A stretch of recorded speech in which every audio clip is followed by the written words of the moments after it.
Olá, amigos, tudo bem?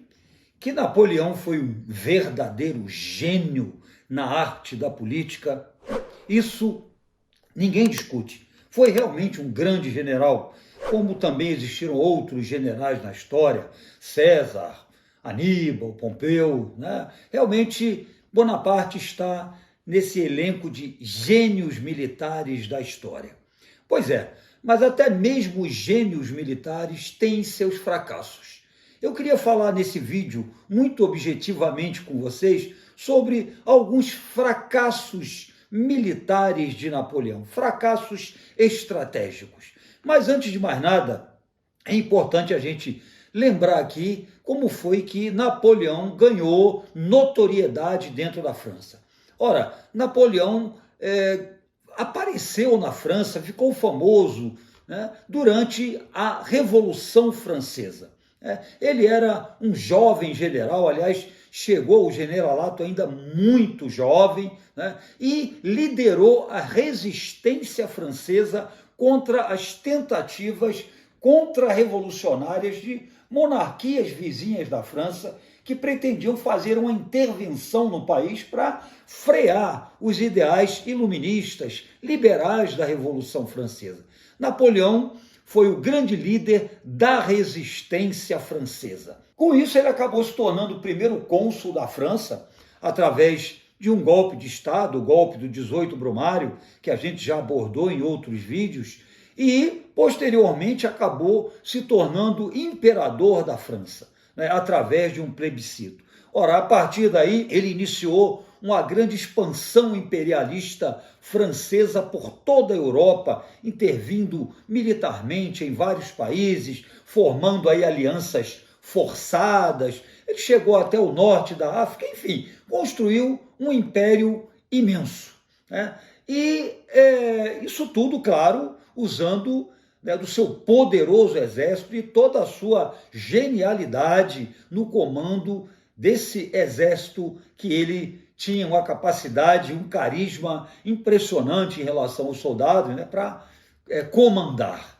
Porém, conforme eu disse no início do vídeo, Napoleão, pelo menos umas 3 vezes ele fracassou, apesar de toda a sua genialidade. A primeira vez, a gente pode colocar aqui, foi quando da realização do chamado bloqueio continental. Isso foi em 1806, durante a expansão, né, do Império Napoleônico. Ele tentou invadir a Inglaterra, mas fracassou. O exército francês era muito poderoso, mas a marinha inglesa, nessa época, realmente era imbatível. Era imbatível. Então, ele não conseguiu fazer uma intervenção, uma ocupação da Inglaterra. E aí resolveu utilizar uma outra estratégia, que foi o chamado bloqueio continental. O que ele fez? Ele impôs, né, aos países que eram aliados da França, quer dizer, que ele conseguiu impor alianças, ele impôs a esses países que fizessem um boicote econômico à Inglaterra. A intenção dele era sufocar economicamente a Inglaterra, impedindo a saída de manufaturados ingleses para o mercado europeu. Isso era fundamental para a sobrevivência econômica da Inglaterra e o crescimento econômico da Inglaterra. Ele sabia disso. Porém, o bloqueio continental fracassou. Não deu certo porque vários países furaram esse bloqueio, por um lado, né, porque dependiam dos produtos ingleses. E por outro lado, é bom destacar aqui que a França também não tinha condições suficientes, né, de suprir esses seus países aliados que aderiram ao boicote, suprir esses países de produtos industrializados, manufaturados, né? E aos poucos os países foram furando o bloqueio, a Espanha, Portugal e a Rússia, né? A Rússia. E aí a gente entra no segundo fracasso napoleônico, que foi a campanha da Rússia. Em 1812, Napoleão enviou mais de 600 mil soldados para a Rússia, um exército imenso, gigantesco, conforme dá para perceber.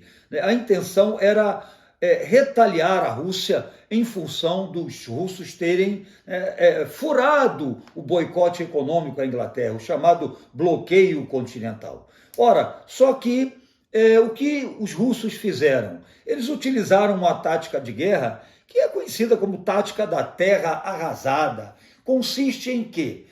Facilitar, de certa forma, a entrada do inimigo em seu território e, antes dele chegar, destruir tudo, literalmente. Destruir plantações, reservatórios de água, enfim, deixar o exército invasor ficar sem provisões. A estratégia funciona exatamente aqui, dessa forma: queimar tudo, destruir tudo, ou seja, deixar tudo arrasado. E foi assim que foi feito. Depois de meses de marcha, quando o exército napoleônico chegou, a Rússia chegou debaixo de um inverno de mais de 20 graus negativos, alguns falam em 30 graus, e sem nenhuma provisão para poder se reabastecer. Resultado, o exército napoleônico começou a sofrer com o frio, com a fome, com as doenças e com os ataques surpresa do exército russo. Resultado, foi uma derrota fragorosa, a pior derrota que Napoleão tinha sofrido até então. Estima-se que desses cerca de 600 mil soldados enviados para a Rússia, apenas cerca de 30 mil tenham retornado para a França, totalmente destroçados. Então foi realmente um grande fracasso a campanha da Rússia empreendida por Napoleão. Agora, o terceiro fracasso foi o pior de todos, que foi a famosa Batalha de Waterloo, em 1815, no território da atual Bélgica. Napoleão enfrentou os generais Wellington e Blücher. Os dois generais comandaram as tropas adversárias do exército napoleônico.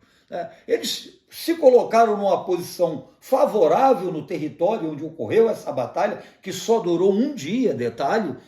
Eles estavam numa posição mais elevada, então tinham uma visão muito melhor da movimentação das tropas napoleônicas.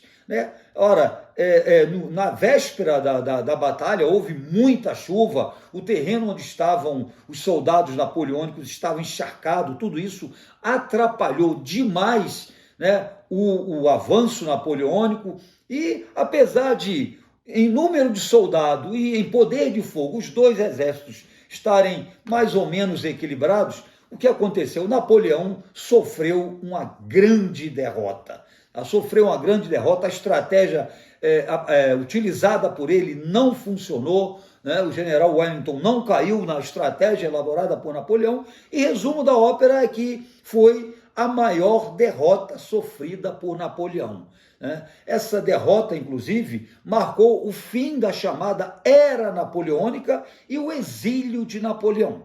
Tem uma frase curiosa dele, uma vez perguntaram a ele qual teria sido a maior das vitórias dele, e ele respondeu que ele preferia falar da derrota que ele sofreu, da maior derrota, e ele disse que o Waterloo apagou todas as glórias que ele havia conquistado anteriormente. É isso aí, gente. Curtiu o vídeo? Se você curtiu, deixe o seu comentário, deixe aí o seu like, deixe a sua sugestão de tema. Tudo isso é muito importante para nós que nós possamos melhorar cada vez mais o nosso trabalho aqui na Polis.